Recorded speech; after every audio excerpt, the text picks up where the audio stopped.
nananatiling bulag at bingi ang Espanya. Hindi niya nakikita at napapakinggan ang ating pagdurusa.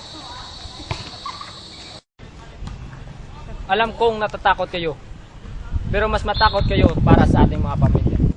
Huwag na natin hayaang mamatay ang ating mga anak. Inalila nila tayo. Inabuso ang ating mga kababayan.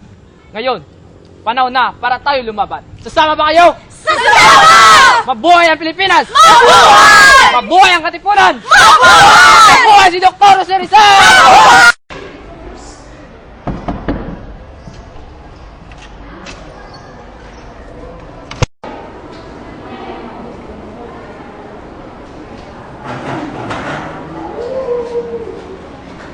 Isang masamang balita. Natuklasan ko na simula na magrevolusyon ng mga Indio, kung saan pinangungunahan ito ng mga Katipunan. Kailangan na nating kumilos. Namulat na ang kanilang mga mata at natuto na silang lumaban. Kailangan patahimikin ang dapat patahimikin. Mga buligan na sila! Kaibigan, sa kasamaang palad, hindi ko nabutan ng barko papuntang Espanya. At ikinatatakot ko ang pananatili dito sa Maynila ng isang buwan na baka magdala sa akin ng gulo. Ipinasya kong idulog ito sa Gobernador General na walang makakaalam ng pananatili ko dito maliban sa aking pamilya. Magandang araw, Ginoong. Ako'y pinapunta dito ng kamahalan upang kayo'y pagsilbihan. Huwag niyong isipin na kayo isang preso dito, kundi isang bisita. Maraming salamat, Sarento. Ano ba ang balak mong gawin? Bakit mo pa pinapahintulutan mamasyal ang mga Mayroon akong bagong plano kung paano wala, Padre. Ano kayo?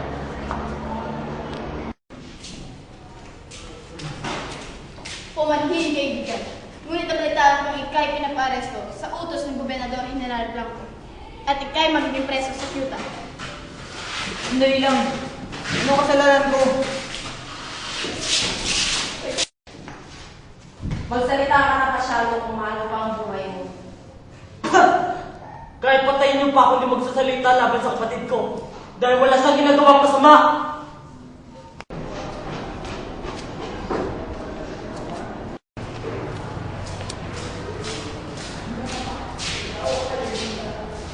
Pangalan, Jose Botasio Rizal. profesyon. Doktor, Kilala mo ba si Andres Bonifacio na siyang leader ng Katipunan?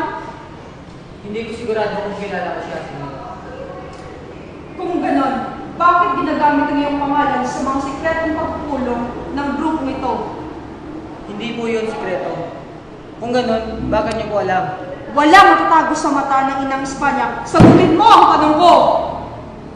Sa pagkakaalam ng aking ina, ginagamit ang aking pangalan upang makapangalap ng donasyon. Ngunit sinisigurado ko sa inyo, wala akong kinalaman dito.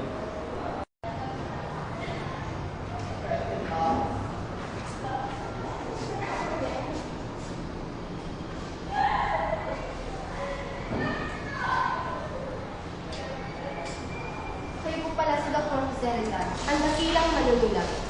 Kinagagalak kitang makilala. Ako rin, kaibigan. Pagpaumanhin niyo po, ngunit aking nabalitaan ang kumakalat na madudong revolusyon nito.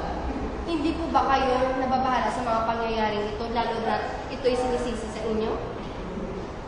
Ako ay may dakilang misyon. At ito ay pagtanggol ng aking bayan laban sa mga api.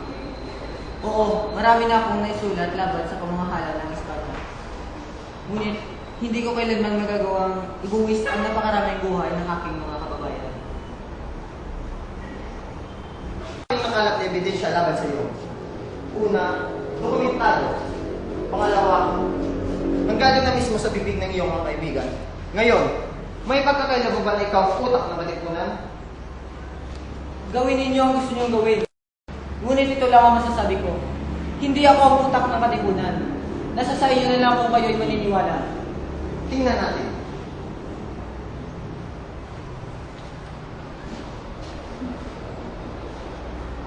Sa ilalim ng pamumuno ng Espanya, ikaw ay natulan ng isang kamatayan!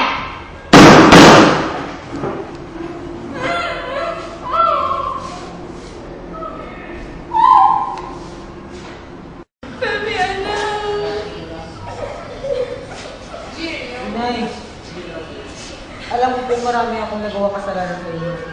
Patawarin niyo po sana ako. Mahal na mahal ko kayo ni Itay.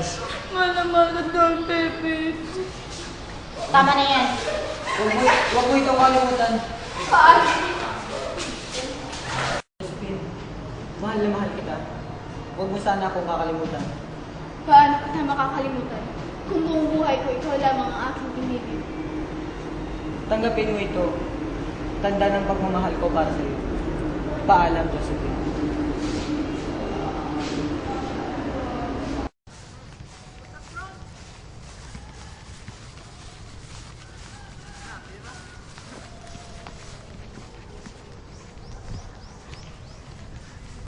Ito na ba ang Ateneo, Padre?